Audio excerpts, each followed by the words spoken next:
ये सारी चीजें जो खा रहे हैं, जरूरी है कि आप इसके पीछे का सच भी समझें।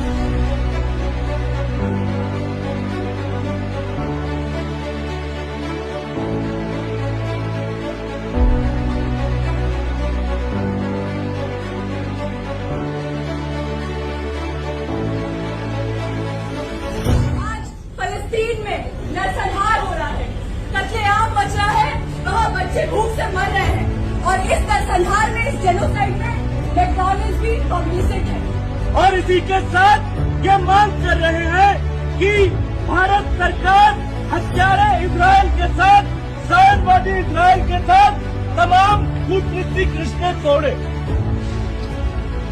मैकडॉनल्ड्स ने IDF यानी कि इजरायली डिफेंस फोर्सेस को फ्री मील्स सर्व करने का काम किया है और यही वो IDF है जो बच्चों का नरसंहार कर रहा है, कत्लेआम मचा रहा है, इनोसेंट सिटीजन्स को मार रहा है।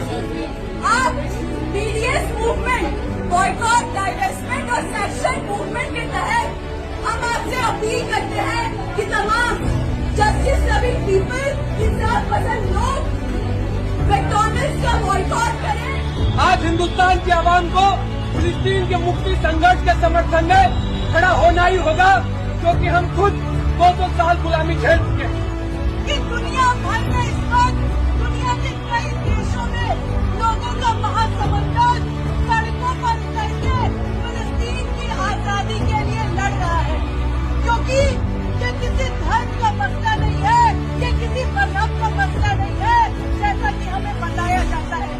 फिलिस्तीन की लड़ाई एक गुलाम देश की अपनी आजादी के लिए लड़ाई है। फिलिस्तीन की लड़ाई हर उस इंसान की लड़ाई है जो गुलामी दास्तां को देखकर चुपचाप नहीं रह सकता है।